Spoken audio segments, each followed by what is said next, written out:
Hi, this is Antonio Dillon.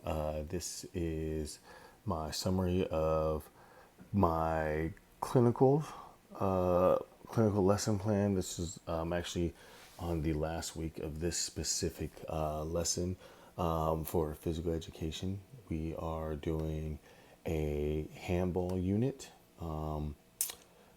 team handball, which is an invasion game, which is requires a team similar to soccer and hockey, basketball, football, where you are to invade another team's area and basically attack their territory and score either goals or any type of point. With my mentor Cheryl Herstich, we had basically communicated on, how the teams are going to be formulated, how they will play with using their partners, involvement of others, different speeds that the students will play at, and grouping them up.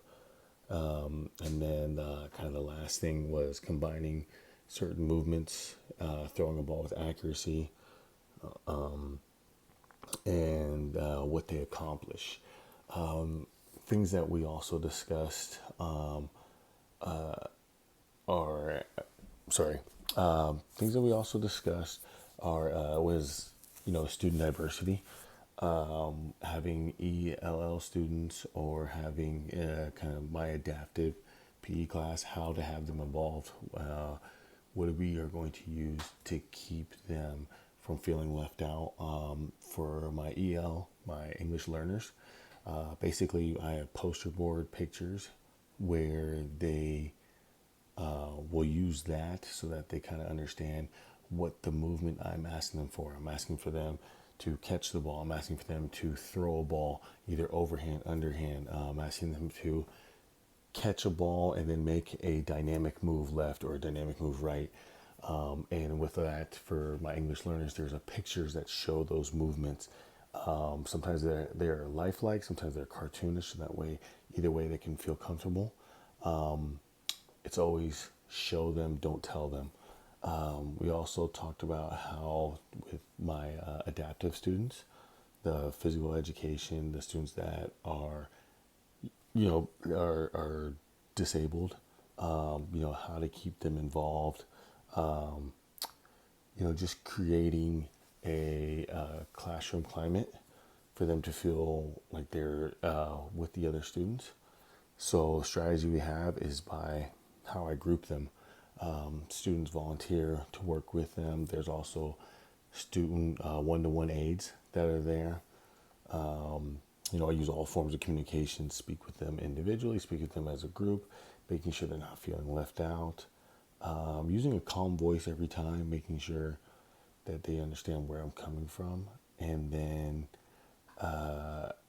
never assuming things like, oh, they can't do this, they can't do this movement, they can't do that.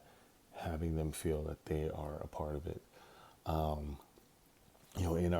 In our class, we use a lot of exit tickets. We do a lot of communication. The biggest thing is we've added to our games. What can we do to make the game and add improvements to the game? Do we need to take away a rule? Do we need to add a rule? So within our games, I started that from the very beginning, and I said, hey, what if we added this rule? Can you play like this? To a different team, stop their game. If we add this rule, can you do this? Can you do this?